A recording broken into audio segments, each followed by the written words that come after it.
Bonjour et bienvenue à l'émission L'Évangile, notre espoir. Aujourd'hui, nous allons découvrir une nouvelle série sur comprendre la souffrance. Euh, je veux vous inviter à comprendre ce que on peut vivre à travers la souffrance et le sens que ça peut donner à notre vie. Je vous dis tout de suite, il n'y a aucune souffrance qui n'est vaine dans notre vie. Et j'aimerais vous dire que la souffrance n'est pas un but, mais un processus utile et nécessaire que Dieu utilise et qu'il prend le temps nécessaire pour que nous puissions nous approcher de lui, nous transformer, nous délivrer, euh, parce qu'il veut parler à notre cœur. Je t'invite dans cette série à comprendre la souffrance. Comment la gérer?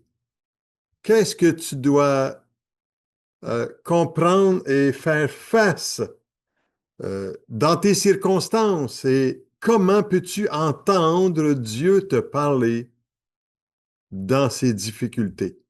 Je veux t'accompagner. Dans ces moments, peut-être que tu es dans une situation de souffrance que tu expérimentes en ce moment, qu'elle soit émotionnelle, physique, spirituelle, morale. Mais j'aimerais te donner des solutions pour que tu trouves des bons points à t'approcher de Dieu à travers cela. La bonne nouvelle, c'est que Dieu nous a créés. Et il nous a créés sur cette terre pour qu'on puisse découvrir qui il est, lui, et l'objectif qu'il s'est donné et de la façon dont il agit. Je veux t'accompagner durant cette série. Vous savez, il y a trop de personnes aujourd'hui qui se disent croyantes et qui pensent que ben, si Dieu existe vraiment, pourquoi il y a tant de souffrance? On est nombreux et j'entends des choses, des gens qui pensent comme euh, je saurais vraiment que Dieu existe et qu'il m'aime si je ne traverse pas à travers tant d'épreuves dans ma vie. Vous savez, il n'y a rien de moins, euh, il n'y a rien de moins loin de la vérité que ça. Euh, dans le livre de Job, le chapitre 36 des Écritures, et Job était un personnage qui, à mon avis, a quelque chose à nous apprendre dans son attitude de vie.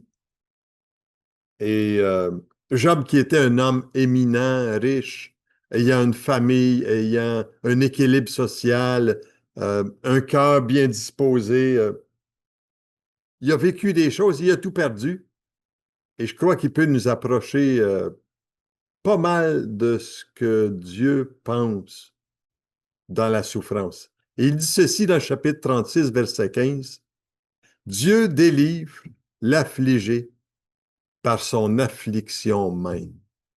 Et c'est par la souffrance qu'il le dispose à l'écouter. Wow! Dieu, est-ce qu'il pourrait, à travers la difficulté, vouloir exposer mon cœur devant lui?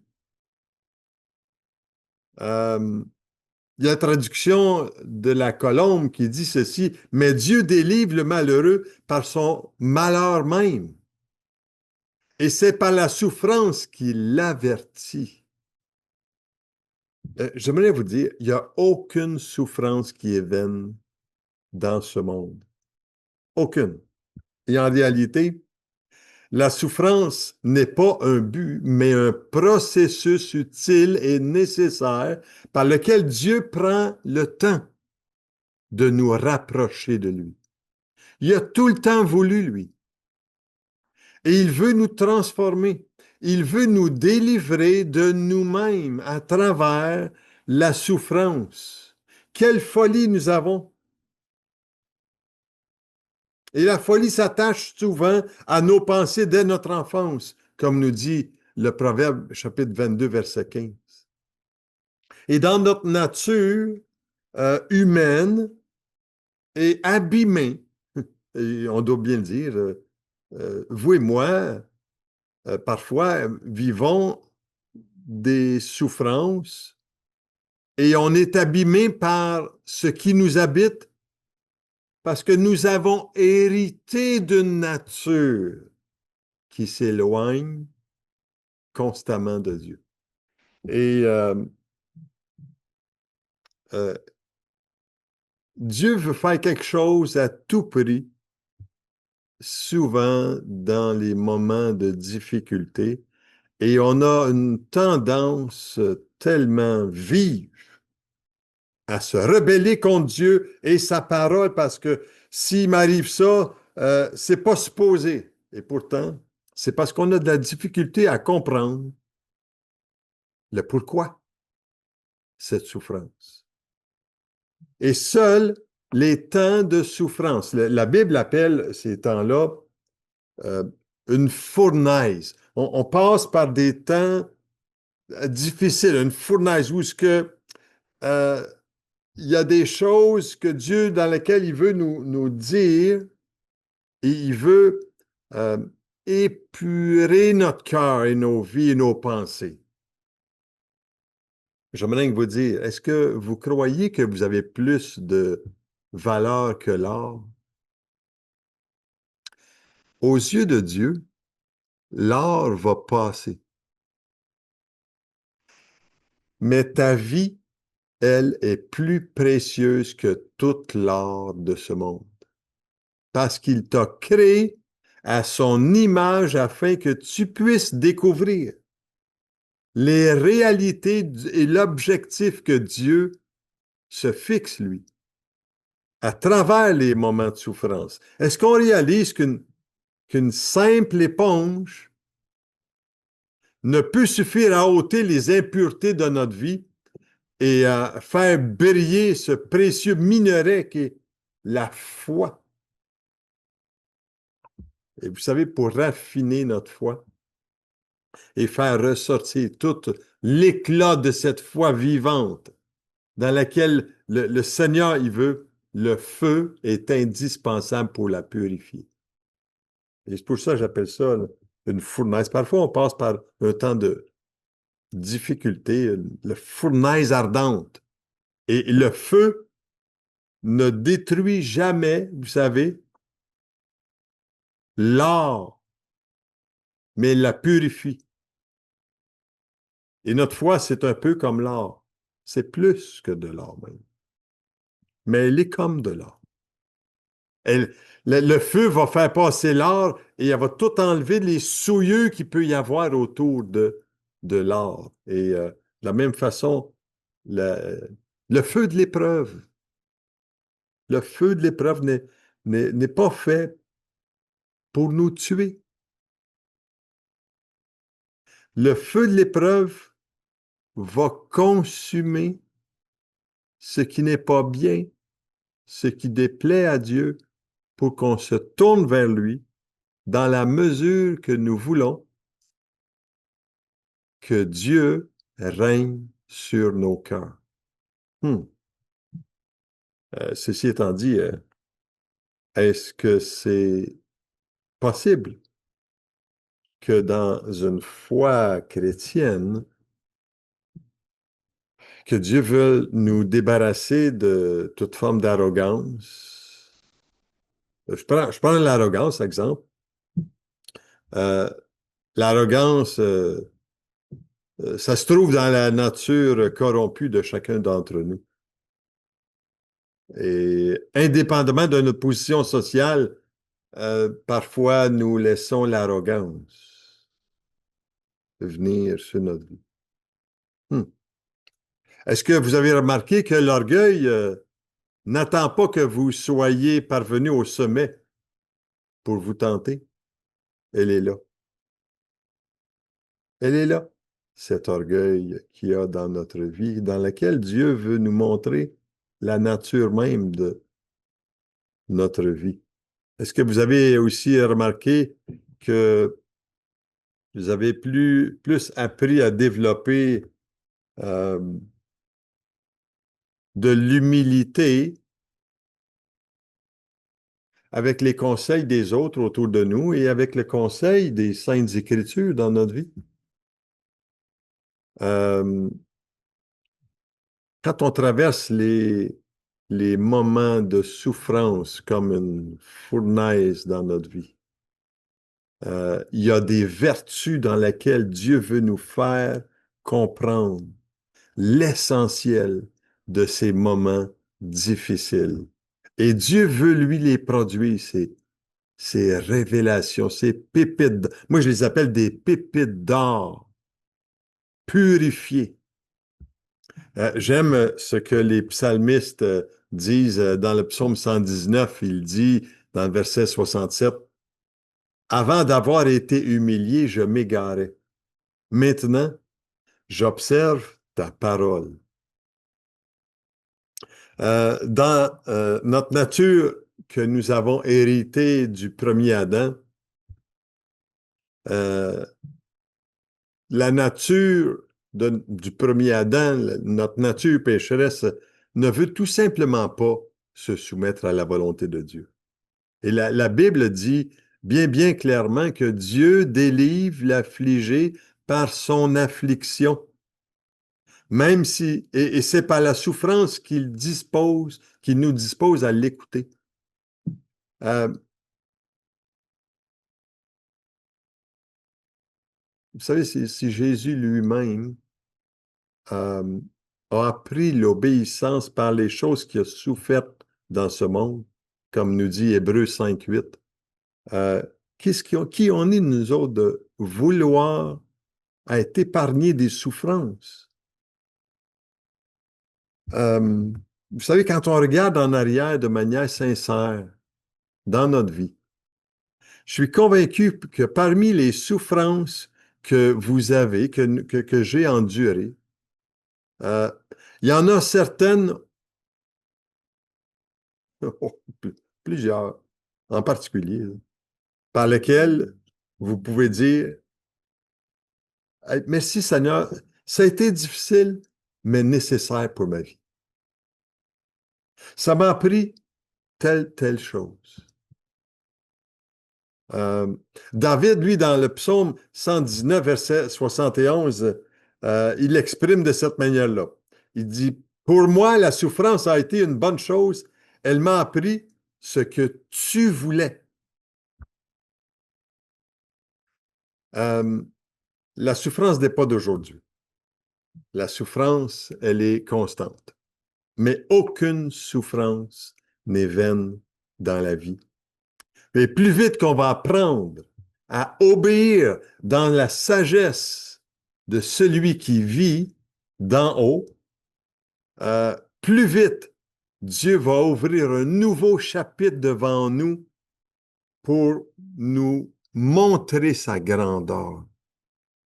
Dans ce plan merveilleux qu'il a pour notre vie, il y a quelqu'un qui a dit que dans la vie, soit on entre dans un problème, soit on en sort, soit on doit se préparer à rencontrer un nouveau défi. J'aime cette parole-là. Vous savez, si on vit des difficultés, qu'elles soient, peu importe dans quel domaine, et qu'elles soient sociales, relationnelles, de santé, une épreuve qui semble, puis parfois ça peut nous sembler insurmontable, une souffrance quelconque. J'aimerais que tu puisses comprendre cela. Et j'aimerais que, aujourd'hui, en terminant, juste prier avec toi.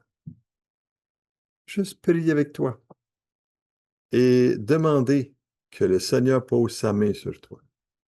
Père, je veux te remercier aujourd'hui pour ce temps passé ensemble et apprendre, Seigneur, à composer avec la souffrance.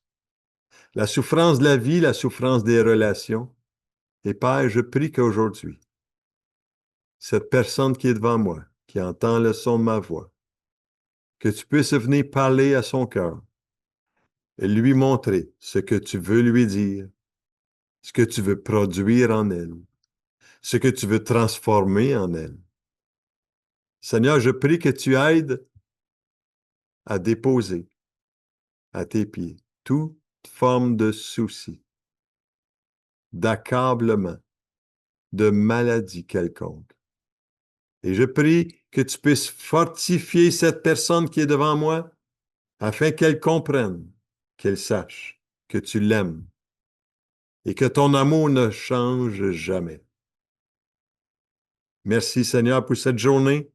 Merci Seigneur pour la bonne nouvelle qui est une bonne nouvelle pour nous affranchir. Je veux te rendre grâce, Père, pour cette personne aujourd'hui qui a pris le temps de m'écouter. Au nom de Jésus, je prie.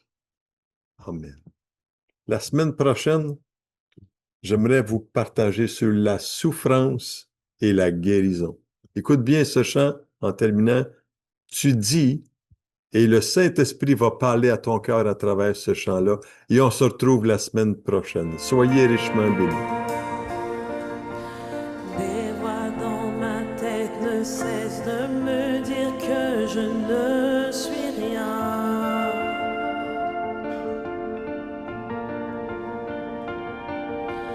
Tous ces mensonges m'amènent à croire que je n'y arriverai pas.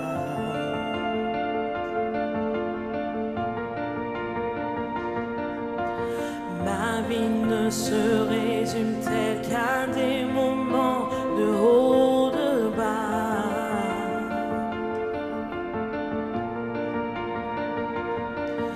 Rappelle-moi encore qui je suis, Père, tu sais que j'en ai besoin. Oh, tu dis que tu m'aimes quand je ne ressens rien. Tu dis que je suis fort, même quand je me sens faible. Tu dis que tu me tiens, même si je crois tomber. Quand je me sens oublié, tu dis que je suis à toi. Oh oui, je crois. Oh oui, je crois ce que tu dis de moi. Oh oui, je crois. La seule chose qui compte à présent, c'est ce que tu penses de moi.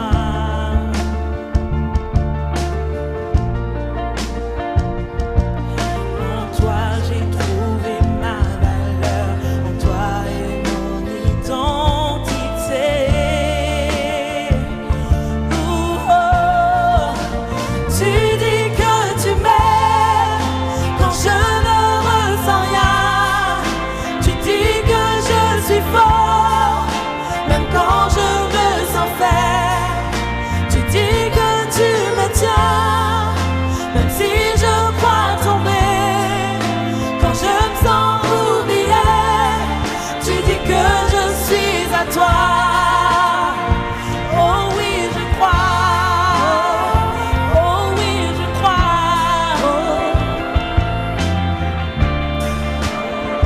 Oh oui, je crois.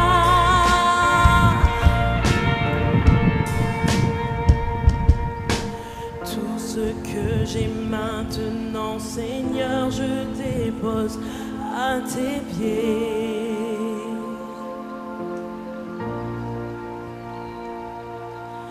À toi soient tous mes échecs, à toi soient toutes mes victoires.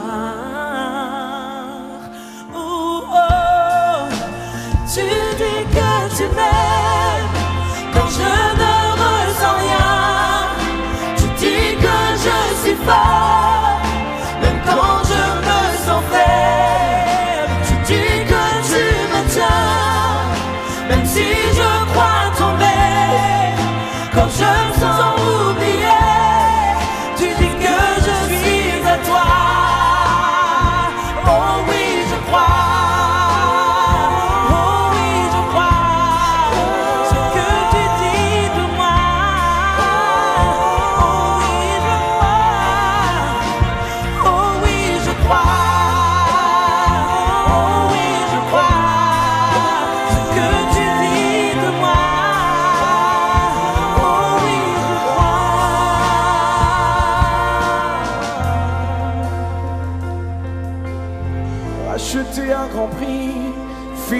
fille du roi des rois. Notre nature, notre identité est en toi. Notre Dieu, notre Père.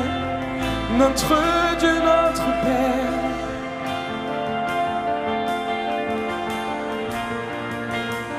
Viens raffermir notre foi, viens stimuler notre foi. En toi nous croyons, en ta parole. Ce que tu dis, tu vas l'accomplir.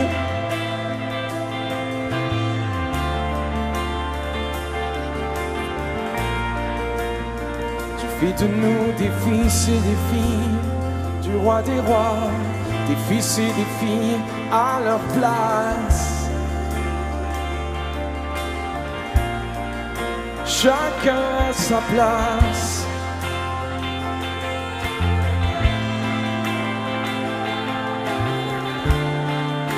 En toi je sais qui je suis, en toi est ma valeur, en toi mon identité. Dieu, mon Père, tu dis que tu m'aimes quand je ne ressens rien. Tu dis que je suis fort, même quand je me sens faible. Tu dis que tu me tiens, même si je crois tomber. Quand je me sens oublié, tu dis que je suis à toi. Oh oui, je crois. Oh oui, je crois. Ce que tu dis de moi. Oh oui, je crois. Oh oui, je crois.